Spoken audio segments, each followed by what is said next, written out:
In today's video, I'm going to teach you how to track time in Monday.com. We'll walk through the process step by step, so whether you're a veteran user or new to Monday.com, you'll find it easy to follow along. Let's dive right in. First, you need to open your web browser and navigate to Monday.com. Once there, look for the login button conveniently located in the upper right corner of the page. Give that a click to begin signing into your account. If you've set up your account to link with Google, you have the option to sign in using that method, which saves you the hassle of remembering yet another password. Alternatively, you can type in your designated email address to access your account. If you're using the Google sign-in, simply search for the email address you're planning to work with and select it from the list.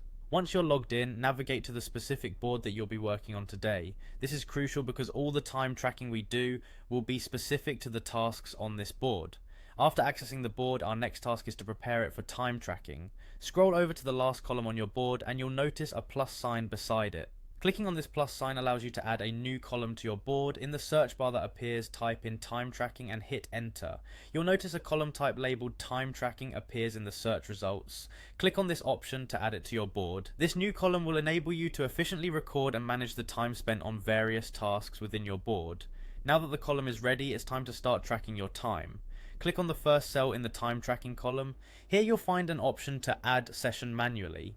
This feature is particularly handy for logging time after you've already completed a task, or if you need to record work done over a longer period. Simply set the timer to reflect the duration of the task you've completed.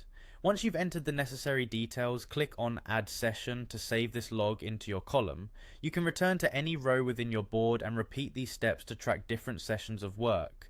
This way you can manually manage time tracking for each task, enabling you to keep a precise record of the time dedicated to your projects. And there you have it. Now you're all set to track your time effectively in Monday.com, keeping your projects organized and on schedule. This tool is highly flexible, so don't hesitate to experiment with it and discover additional features that suit your workflow. Thanks for watching, and I hope this tutorial has been helpful in optimizing your time management practices on Monday.com.